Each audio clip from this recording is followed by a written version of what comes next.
Support comes from Mosby Building Arts, designing basements where kids can play and relax. Information at callmosby.com. This is St. Louis on the Air from St. Louis Public Radio. I'm Jason Rosenbaum in for Elaine Cha. St. Louis and Sarah Kendzior emerged over the past decade as an astute, direct, and unflinching observer of America's political trajectory.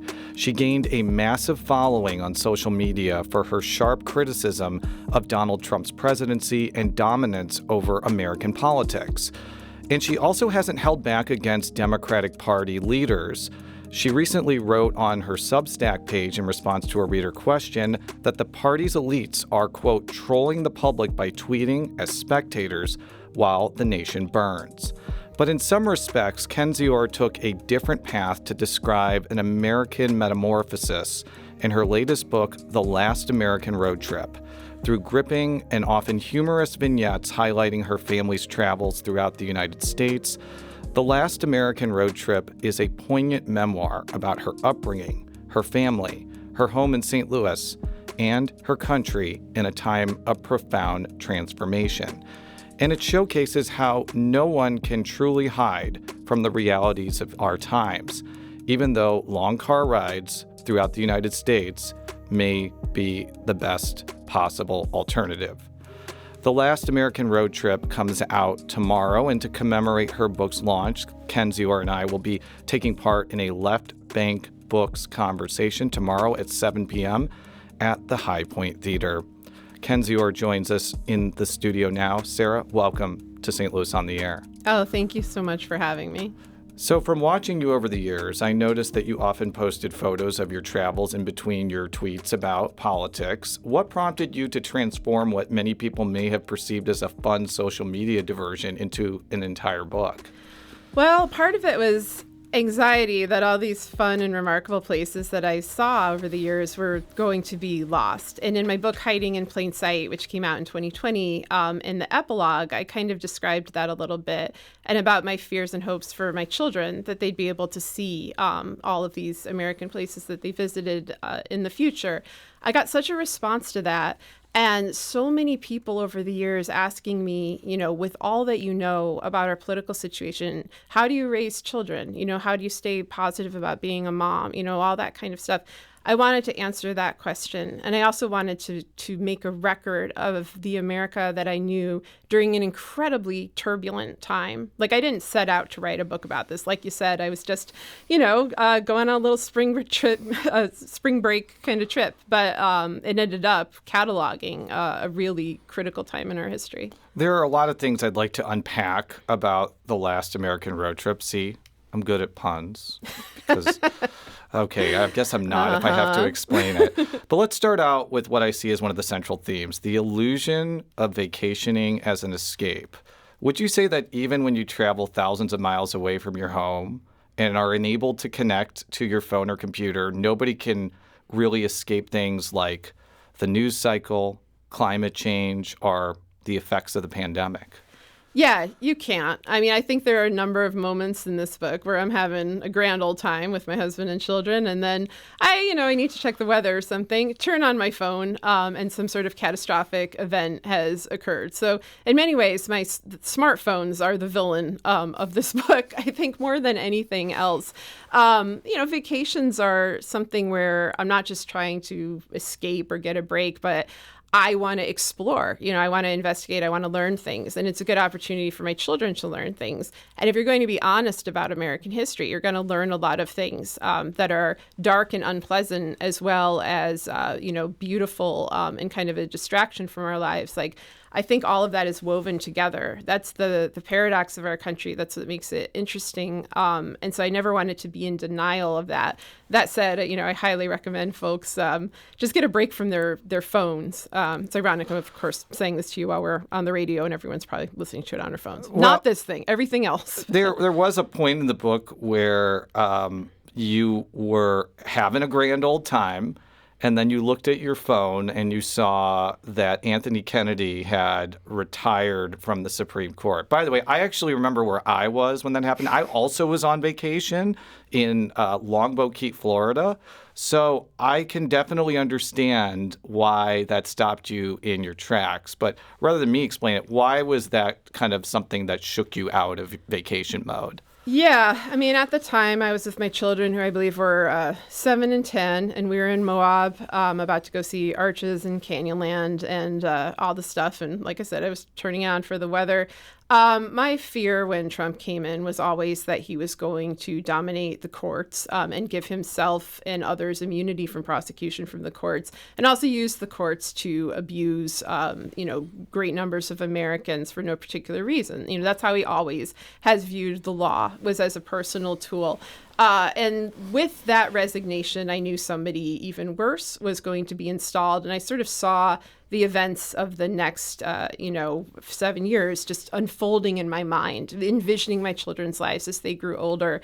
And it really, it frightened me. And so, of course, I start rambling on to my poor kids who are just sitting there, who I believe responded with, are we still having hot dogs? Because, they're children. And that's the thing, is that, folks like me who write about these really dark historical times or present day times, we're also parents. We're also trying to provide a life and live within this dark reality. And so these things all converge in kind of unexpected ways. But at that point, that kind of lingered over the rest of that trip, even if I did try to put it out of my mind. While I would say the vast majority of The Last American Road Trip is a memoir about yourself, it also is a history lesson on some of the places that you've been, like Route 66.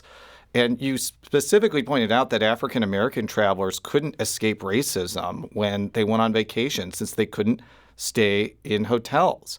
Can you talk about more how that might have punctured a hole in the illusion that Route 66 was an escape for everyone?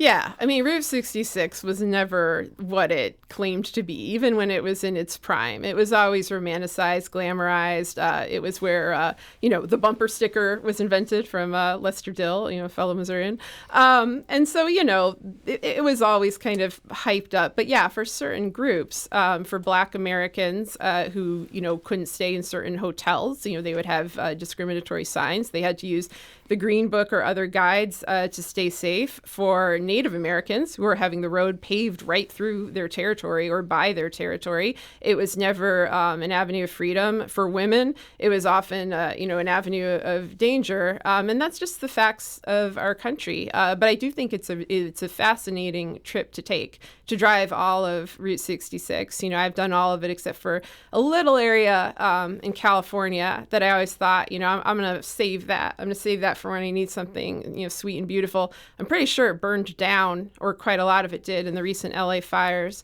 And so, another punctuated trip, there's a sense of urgency, I think, in this book of wanting to see everything before it's gone, because of political corruption, because of climate change, because of corporate greed, all of these things that threaten the beauty and the history of our country. And even with events like that, the recent fires, I certainly see that. And of course, the people affected by the fires are first. I don't want to trivialize that in any way by saying, oh, my future vacations are ruined. That's not my point.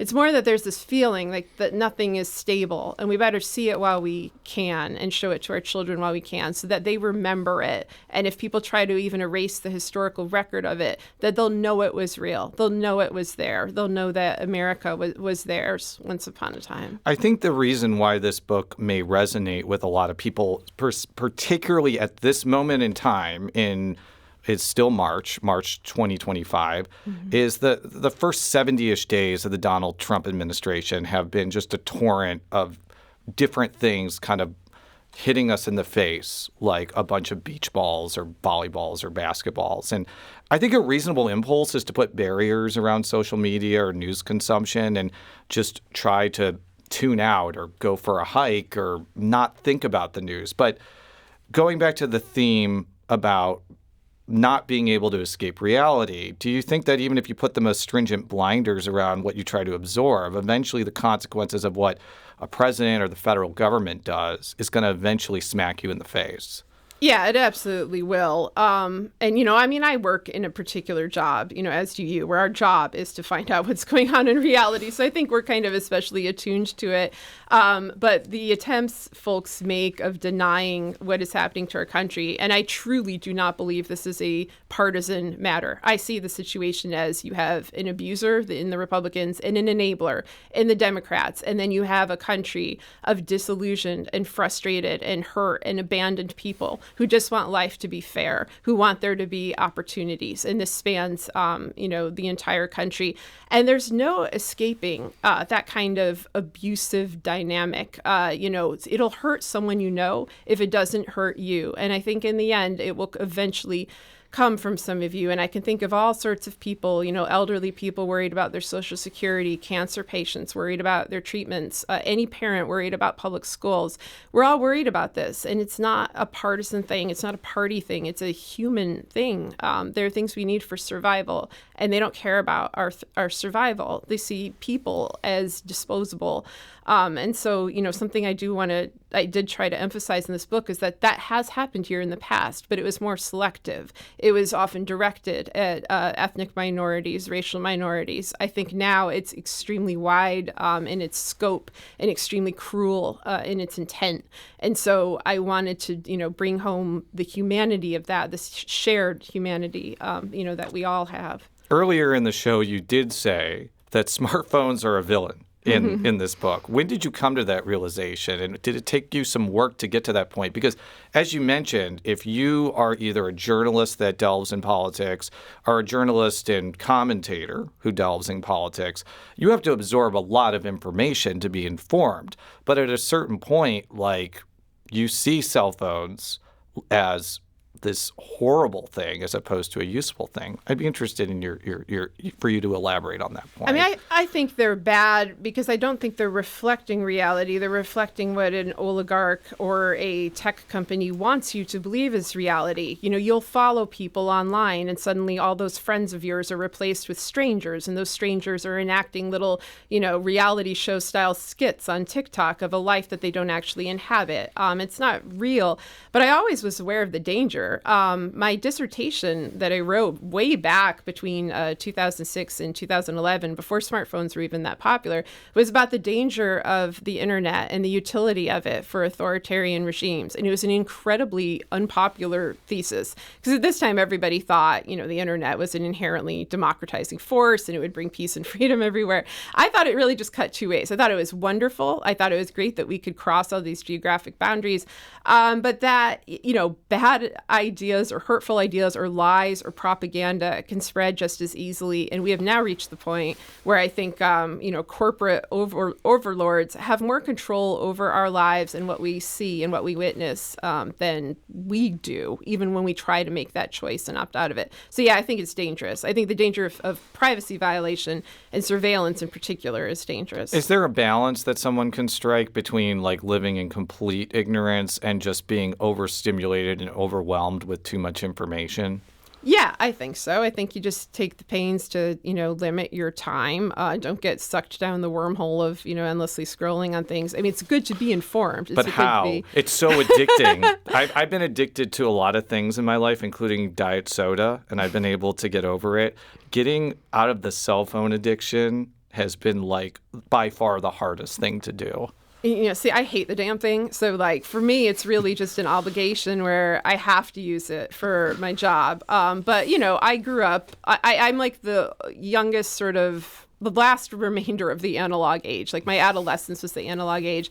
Everything after age 17 or so is the digital age. So I know how to read a map. I get hardcover books. You should pick up mine, by the way. I think it's good to kind of remember how to do those things and to teach our children analog hobbies, analog ways of living. If the whole grid goes down, if the power goes out, what are you going to do? And what does it do to your sense of self? So things like just walking in nature, playing a musical instrument, reading a book, I think those are very healthy activities that people have done since the dawn of time. And I think that it's a good thing to kind of get back to. So it's not so much a matter of get rid of the phone, but add something to your life, add something that's positive to your life. And then you won't notice the absence of the phone so much. I'm talking with St. Louis author Sarah Kendzior on St. Louis on the Air. We'll continue this conversation in a moment. This is St. Louis on the Air on St. Louis Public Radio.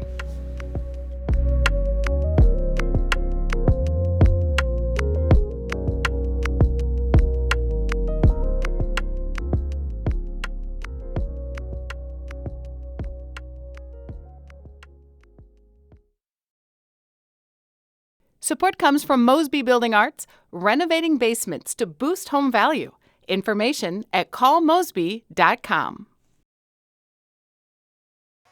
Welcome back to St. Louis on the Air. I'm Jason Rosenbaum in for Elaine Cha. We now return to our conversation with New York Times bestselling author Sarah Kendzior, whose new book, The Last American Road Trip, comes out tomorrow.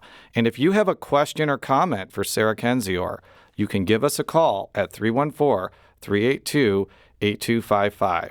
Perhaps you have a story about how your travels have allowed you to unplug, or you may have a question for Sarah about what next political event she will correctly predict, given that that is your reputation of being right about pretty much everything, correct? Unfortunately, yes.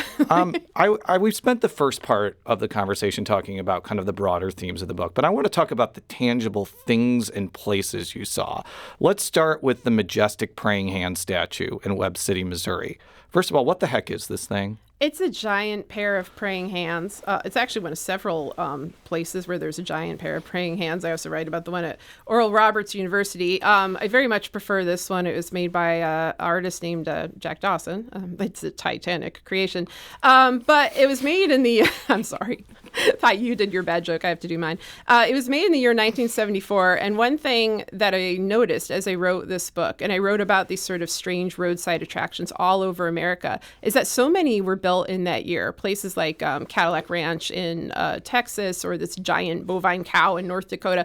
And I think it was because that was a time, you had Watergate, you had the Vietnam War, you had all this upheaval and unrest, and people were kind of trying to figure out, what does it mean to be American? What can I control? What can I show that matters to me? And in his case, it was prayer. It was, wanting people to sort of take a moment and think about God. It can be seen as a, kind of proselytizing monument. I'm not quite sure that's the way that he meant it, but it's an interesting sight to see. It's also interesting that it's surrounded by American flags. I think Webb City's nickname is Flag City. So, of course, this separation of church and state issue, it's almost as if it's purposely trying to deny that boundary. I think to some degree that's just coincidental. It is definitely worth visiting. I mean, one thing that I did throughout this book and just in my life is I'll visit a place that maybe seems like not the type of place I would typically go, or, anyone who tends to, who isn't a Republican or something goes. I will always go there firsthand because I want to see things for myself, and I don't want to just, fall into a stereotype. And this is interesting to me. And if people get some sort of spiritual, motivation or sustenance from it, then, all the better for them. This plays in with a more structural motif in your book about how you and your family encountered giant things throughout your travel, including a gigantic head of Ronald Reagan in beautiful Branson, Missouri. What did you take away from America's fascination with gigantic objects? Well, I love looking for all the gigantic objects. And there's these little cheat towns like Casey, Illinois, where they built a whole bunch of gigantic objects and just put them all together. But the ones that just happen to appear, the world's largest rocking chair, the world's largest ball of twine, the world's largest, roll of toilet paper. There's something I love that so many people made a pilgrimage to this site for no particular reason. This is American culture to me. People will say America has no culture, and I'll think of something like that. I'll think of these strange, they're monumental to just be monumental, to just be the biggest that it can be.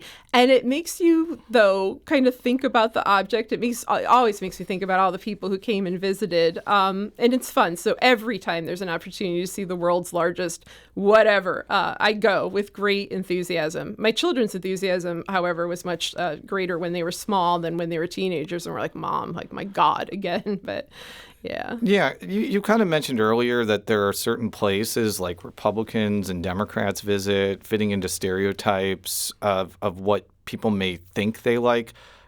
Can you kind of elaborate on that point? Because I think I understood what you mean, but I'd rather not read your mind. I'd rather you explain what you meant. Yeah, I mean, I'm very tired, and I've been tired for a long time of the quote red and blue America. As I said in my first book, The View from Flyover Country, America is purple. It's purple like a bruise. It's purple because we are hurting, and I think that there has been a deliberate and malicious attempt to try to create stereotypes of entire states and regions, trying to portray them as uniformly liberal, uniformly conservative, this or that way, where they're not really that. And I think you need to visit a place firsthand and talk to the people that live there before, making kind of judgments along those lines. There's a particularly striking part of your book that revolves around your reaction to the fall of Roe versus Wade, which in Missouri meant that abortion was illegal up until December of last year, when Amendment 3 passed.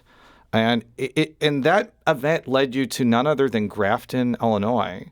Can you tell me why you decided to go to this antique haven after this really important current event? Yeah, I mean, I have never written about my reaction to Roe versus Wade before until this book, and it hit me a lot harder than it would. And it was really the loss of my bodily autonomy. It was the fact that, with the AG, just with a signature, could just deem me less of a person, deem my daughter less of a person, and that right was gone. And historically, Missouri has always been this border zone where people have crossed into Illinois for freedom. You see that in the Dred Scott case. You see it memorialized in fiction in books like Huckleberry Finn.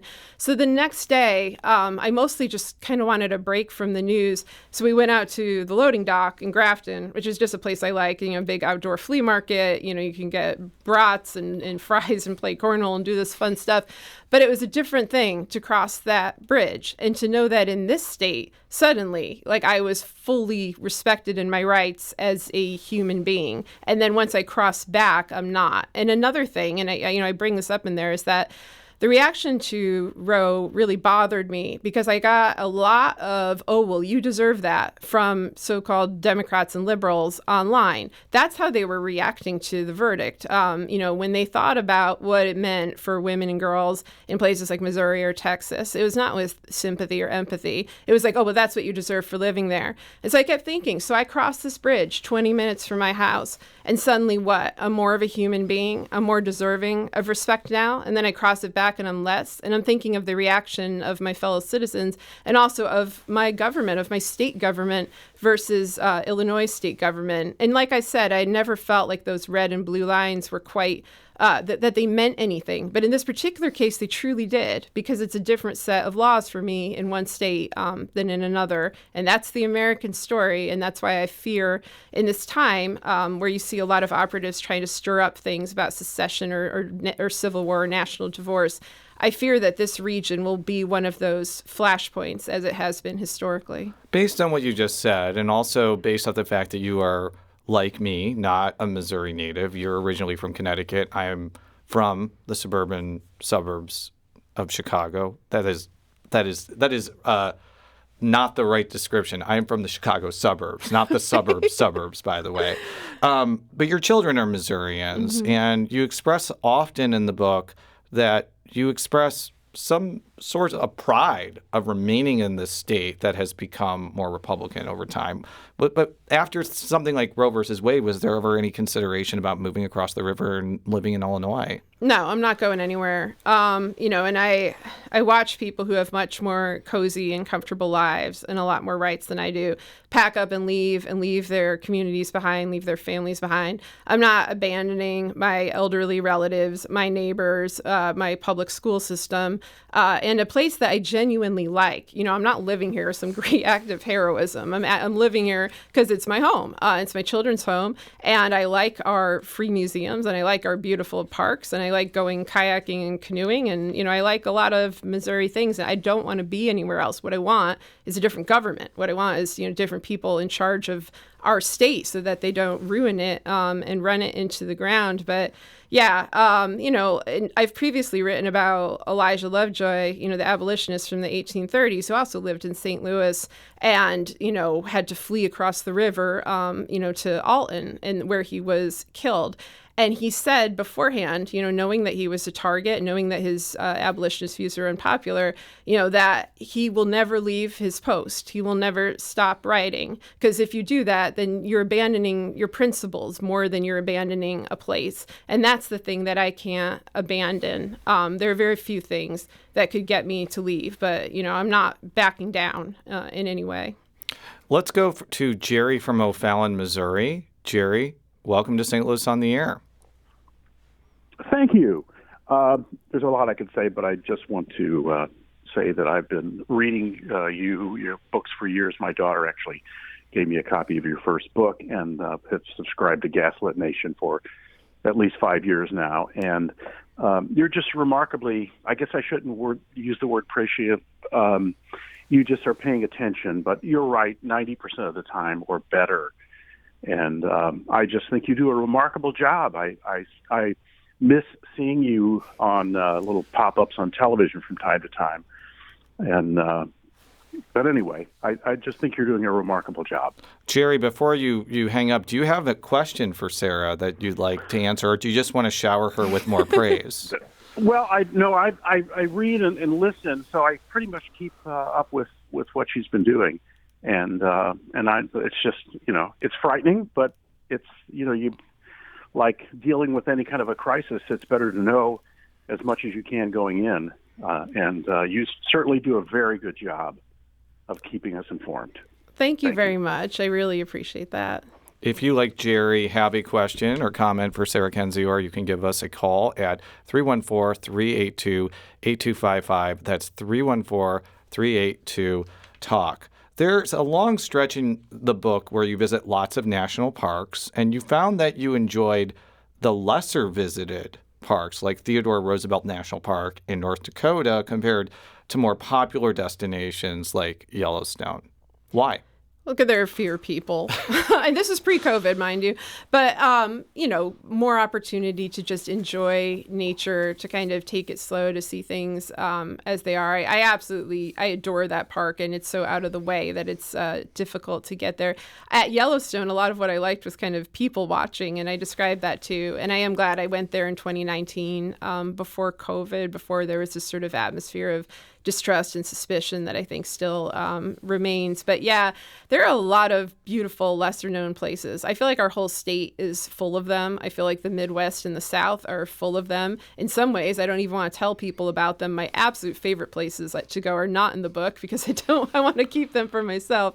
But yeah, I always stand up for the underdog, and I'm going to stand up for the underdog national parks. These parks are a treasure. They are being threatened, and I do worry that as they are being threatened by Trump and Elon Musk and others, that it's going to be the lesser known ones like Theodore Roosevelt that will be more easily taken down than, popular ones like Glacier or Yellowstone. So stand up for your parks, stand up for your state parks, your city parks. These are places where we could all enjoy them, no matter our views or background or what have you. And environmentally, they're extremely important, and they're part of our American heritage and culture. And, it's true. They are America's best idea. So I hope they stay with us. There were parts of the book where you talked about going to some of these parks during the pandemic, or during the height of the pandemic in 2020 and 2021. And in 2021, when you were in Texas, you wrote, "I pretended I was fine, but I was not convincing to your family." Did you find that traveling to these naturally beautiful places during the pandemic did not give you the space you wanted to escape from the pandemic? Yeah, I just couldn't escape it. That time was in, I believe, March 2021, and we were in Texas because my sister lives in Texas, and my family had a sort of mini reunion, like a post-COVID reunion. We hadn't seen each other in 2 years, a delayed Christmas in Texas. And then after that, we drove out to Palo Duro, which is a canyon all the way, like a little ways north of Amarillo. And it's beautiful, but I found that these things that tended to kind of reassure me and inspire me, beautiful canyons or the view of the Milky Way or the stars, I wasn't feeling it, and it was because I was in this deep deep depression, not just because of COVID, but because of all the political turmoil we've been through, all the fear that I had about this country. And I think a lot of people felt that way, and you get kind of stigmatized feeling that way. It's discouraged to be open about your emotions. And I think there's so much cruelty on social media in particular that if you're open about that, people just seize upon you and they kind of beat you, they kick you while you're down. While I was there, coincidentally, in the Airbnb we were staying in, there was a book of Georgia O'Keeffe's letters, and she was out there at Palo Duro. That's sort of where her fascination with the West began. And she was also living through a pandemic, and she was living through the aftermath of World War I. And there were so many emotions expressed that were similar. And so I had kind of like a strange moment where I kept thinking, we've been through this before. People have gotten through this time before. And I was lucky to be there with my family. I mean, I knew I was lucky because so many people had had a much, much worse time than I did during those years. And so I always treasure the moment I have with my family, the moments we have in nature together. But there is something frightening, to be brought that low. And I don't want to give in to the stigma of pretending everything is fine on a personal level either. And in this book, I'm a lot more open about that, I think, than I ever have been before. I think the reason why I was so moved by your book, but also really excited to read your book, is during COVID, one of the ways that I coped with the social claustrophobia of being in a house and not being able to see friends or family. I want to make it clear to my wife and kids, I did love being with them. It is, by the way, my wife's and ours anniversary today. We're now a teenager in terms of marriage. Happy anniversary. Thank you. I went to state parks. I went to places like Hahn State Park in St. Genevieve, Missouri, and Sam Baker State Park. Farther down there. I went to small towns like Doniphan, Missouri, and Charleston, Missouri, and bigger towns like Cape Girardeau, Missouri, and went to Northeast Missouri, which you also went to in the book. I don't think it made me permanently feel better, but I do think it made me appreciate nature as at least a temporary balm against the stress and worry I was feeling. We talked a lot about how you can't escape all those things, but do you think that one of the byproducts of the pandemic is maybe it got people to appreciate our natural beauty more, especially when it was so alluring during the worst parts of the pandemic? Oh, I think it definitely did. And I mean, this isn't even an opinion. You can see it reflected in parks attendance, which went through the roof. And there were places near here, like Don Robinson Park. I used to think of it as my special little place. Then I wrote about it in a best-selling book. Never do that, by the way, with your special places. But also, that book came out during the beginning of COVID. And so suddenly it was full of people and I couldn't find a parking spot. And I was kind of shocked by that. And so, but yeah, there's always comfort in nature. And in our state in particular, I've always found comfort in our geology because, we live in some of the oldest geology in the entire United States, these billion-year-old boulders. And there's something deeply reassuring to me about that, even in the places where they were exploited, all these, mining sites, where you could see the remains of them. There's just you can't destroy rocks. You can't make them bad. I feel like a lot of this book is a search for the things that can't be ruined. And I tended to find them beneath the earth or in the sky, which is why it's so disconcerting. That I think the last national park chapter that I mentioned is Death Valley. And the last thing I mentioned is seeing Starlink kind of slithering across the sky, ruining our view of the Milky Way. And that was not a note that I realized would mean so much 2 years later. But, here we are. But yeah, I think there's an inherent comfort in nature that maybe people did get to rediscover during a time where they had to go to work less, go to the office less, be able to be outside more. I think that's always healthy. Susie from St. Louis County has a question for Sarah Kendzior. Susie, welcome to St. Louis on the Air. Thank you. I'm looking for hope in a time of political turmoil, and I wondered if you could give me 2 examples. One, what was the best day of as a writer, in the role of writer in a political turmoil? What would be a best day for you? And then what would be one of the worst days you've had as a writer of political turmoil? And what is the quality that enables you to get through this kind of hopeless state at times?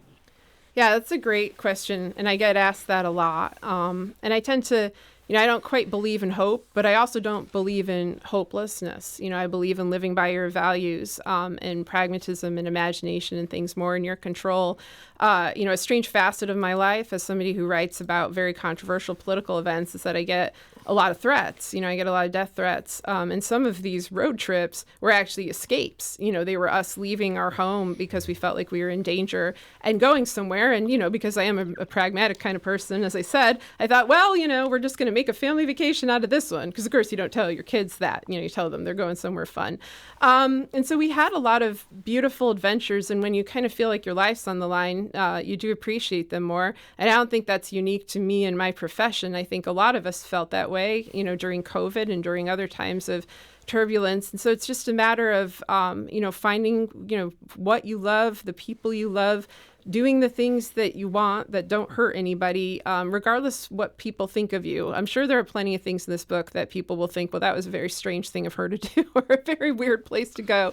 But I was happy there. And I think if you live your values and if you don't worry about convention, don't worry about fitting in so much, but just sort of appreciate what life has still to offer us, even in this dark time, it's easier to get through. And also, it's okay to not it's okay to feel bad as in I want you to feel bad, but it's normal. It's normal to react, with extreme kind of feelings about this time. And you're not alone in that. That's the thing I want to emphasize is that, there are millions, tens of millions of people feeling just like you do. I get asked this all the time. And so I think just there's some inherent comfort in just knowing that a lot of us are feeling this way together, no matter how different we are. And maybe that energy could be, channeled into something productive and good, once we know the lay of the land.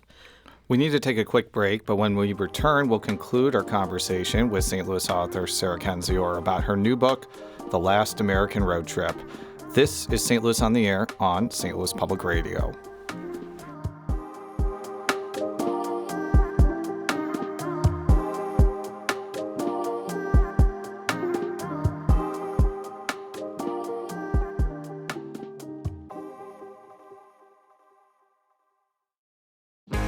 If you have a smart speaker, you have access to the entire world of NPR and St. Louis Public Radio. All the latest news and all the captivating stories. Activate our voices with yours by telling your smart speaker to play St. Louis Public Radio. Welcome back to St. Louis on the Air. I'm Jason Rosenbaum in for Elaine Cha. We now return to our conversation with St. Louis and Sarah Kendzior, the author of the new book, The Last American Road Trip. So one of the big reasons you took your family on these long and often zany road trips is you wanted your children to see America before it changed beyond recognition. Why did you feel the need and the duty to do this? Well, there are multiple catastrophic events happening simultaneously. I decided on this in 2016, and between climate change, the political turmoil brought about not just by Trump, but I think by the predecessors and the deteriorating conditions of America that led to Trump being able to be elected, and, corporate greed and privatization of public spaces. I was worried that, what the America that was out there, a lot of which I hadn't even seen myself, would be gone, would be inaccessible or destroyed. So I really wanted my kids to see it, and I wanted them to see it with their own eyes. I wanted it to be their memories and not just a story I told them, but something that they experienced themselves. I was thinking about this because your children are old enough to have absorbed everything that has happened in our political and world environment with COVID-19 and the January 6th insurrection and the return of Donald Trump. And you say in the book, and you just said now, it's not enough to just tell your children about these things or tell your children about the places in America that you visited, but for them to experience it themselves. How do you think that your kids have benefited from this type of philosophical construct? Oh, they're very curious kids. I mean, and I think they were kind of born that way. And, but I think I've encouraged their curiosity. I've encouraged them to kind of look things up themselves. They're used to the outdoors. They're used to being all sorts of different places. They've never left the country. We have kind of like a family dream of being able to travel outside of the country. I don't know if we'll ever afford to be able to do that or what will happen even these days in terms of that with safety. But, they've seen Native American reservations. They've seen cities where almost everyone is speaking Spanish. They've seen all these different places, and they know that this is all America, that there's no real America or fake America. They've seen how people react to them as Missourians. That's something that's sort of funny for me to experience because they go somewhere and, they are the recipient of the stereotypes where people assume certain things about them or certain things about me. But I think they've gotten to, just see a lot, see the landscapes change, see mountains and oceans and plains, and also see that a lot of places that are neglected or thought of as lesser than are beautiful or have something special to offer, some kind of like not undiscovered, but lesser known treasures. And I think that they do seek that out. And that's something that can help sustain you during very hard times. I'm sort of jealous of your kids because like millennials who have had children later in life, like myself, the events of the past decade are probably going to be pretty faint memories for them. Like my oldest son was 6 years old when COVID started. My youngest son was 2. My daughter was -1, -2. And ironically, she was the first person to get COVID and pass it along to us. So will they end up understanding our recent history less because it will have to be explained to them rather than experienced? And if so, if that's the case, what's the solution for making sure they're getting the same type of experience that your kids have been able to get? Yeah, I mean, my son, my youngest, is not that much older, I think, than your oldest. And he was, 8. He was in 3rd grade when COVID came around. He doesn't really remember too much life before it. But it's more of like a mindset of like trying to find the beauty and the intrigue of life in tough times. It made both of them very curious about our history. They're both big readers. They read a lot of books. But like I said, it's that firsthand experience. But, one thing I want to stress, just because I always get jealous of like travel writers who do something like they take a year or 2 off and they just jet around and they get paid to do that and then they write it up. This is not that kind of a book. This is a book about a normal person who has a budget and takes, vacations during school breaks and sometimes doesn't have the money to drive very far. So what we were doing was finding, the beauty of Missouri, the beauty of Illinois, the beauty of local places, and also, these sort of histories and stories and lore within them. And I think that if you teach yourself to do that, like the more you know about the world, the more exciting the world is. Even if on the surface it might seem very boring and plain, it almost never is that. So I think just sort of being more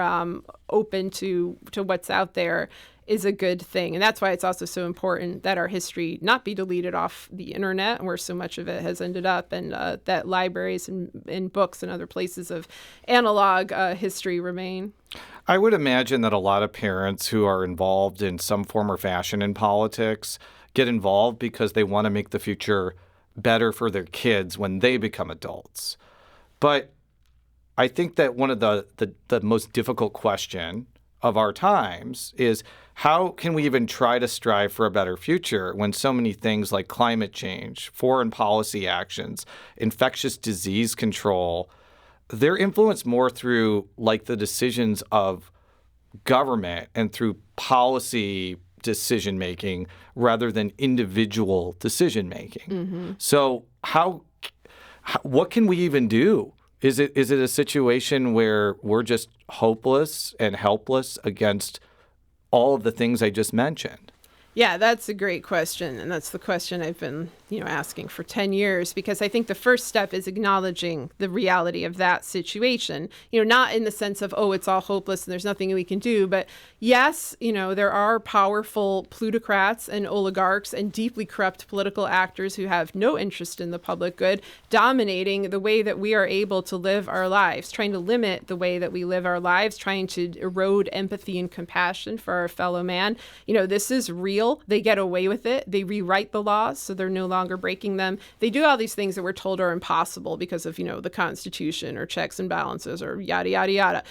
They've yada, yada, yada the Constitution to death. And people just need to come to grips that this has already happened and figure out new ways of opposing it. And some of it is just staying true to yourself and your values, no matter what. No, even if it makes you unpopular, even if it strikes wrath, perhaps in parts of the population. I think you have to do that because what else is life for? If you're living a lie, if you're suffocating yourself, then you've already surrendered. You've already kind of abandoned what's worth pursuing. So sometimes it's less at this point a matter of external action than finding your moral center and living by it, and then figuring out from there, where do you go?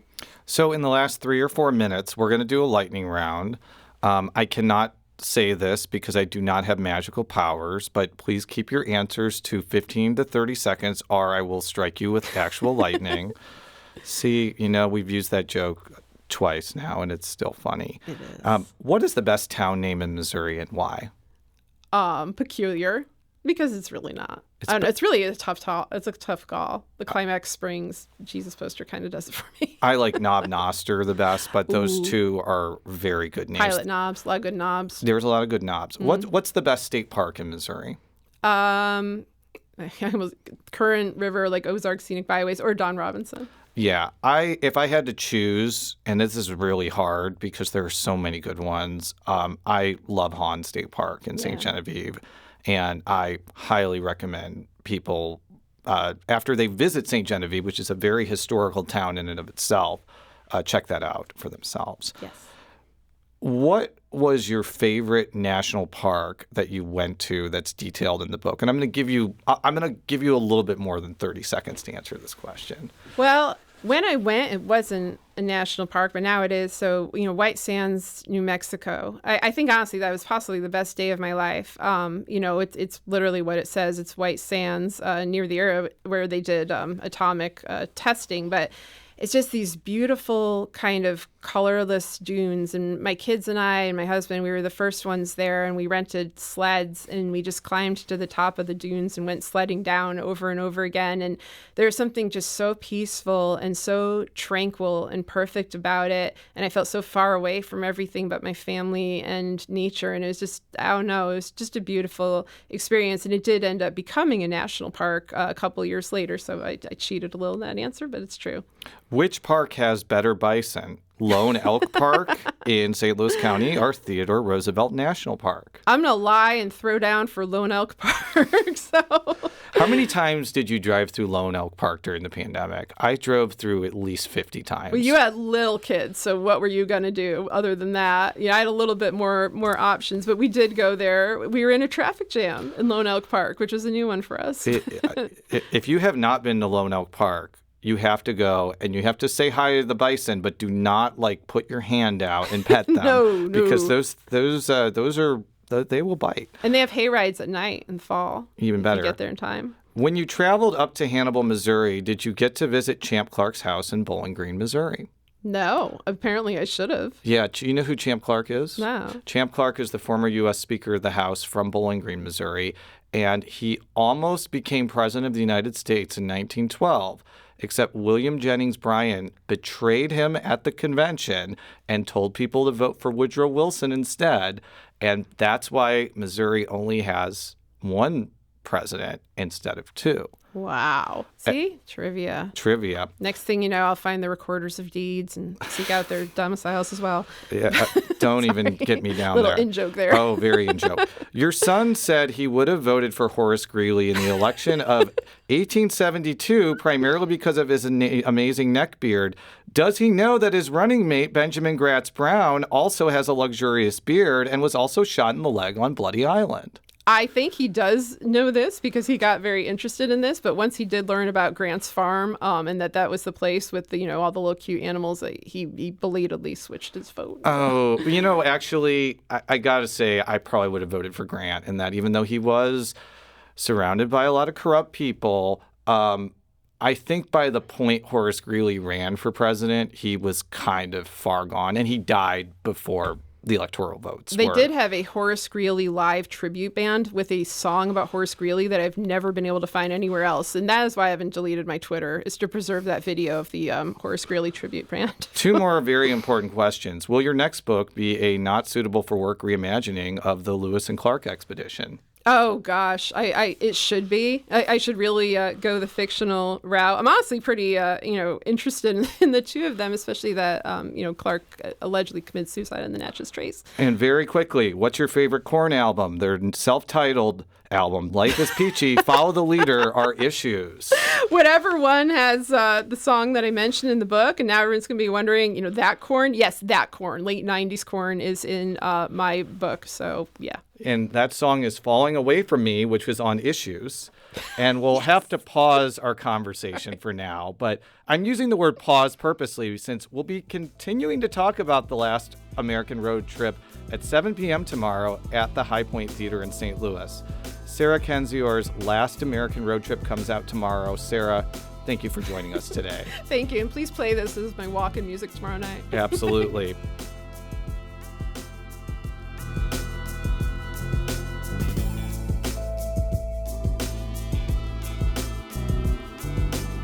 Today's episode was produced by Jason Rosenbaum. Our audio engineer is Aaron Dorr. This podcast was mixed and edited by Aaron. Our executive producer is Alex Hoyer. St. Louis on the Air is a production of St. Louis Public Radio. Understanding starts here. Do you find yourself regularly listening to episodes of St. Louis on the Air? Suggest us to a friend you think might enjoy our conversations. And leave us a review and rating on Apple Podcasts on the App Store. It's the simplest way to help people discover our show. Thanks. St. Louis Public Radio is a member-supported service of the University of Missouri St. Louis.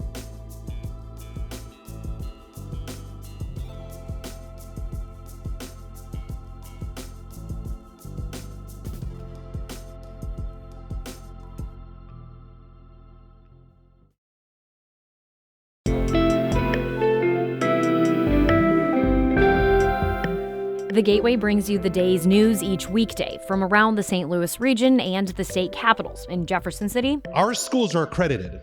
We don't need this bill. And Springfield. How many more years must pass before lawmakers see time is of the essence? I'm Abby Larico. Join me each weekday for The Gateway on the STLPR app or wherever you get podcasts.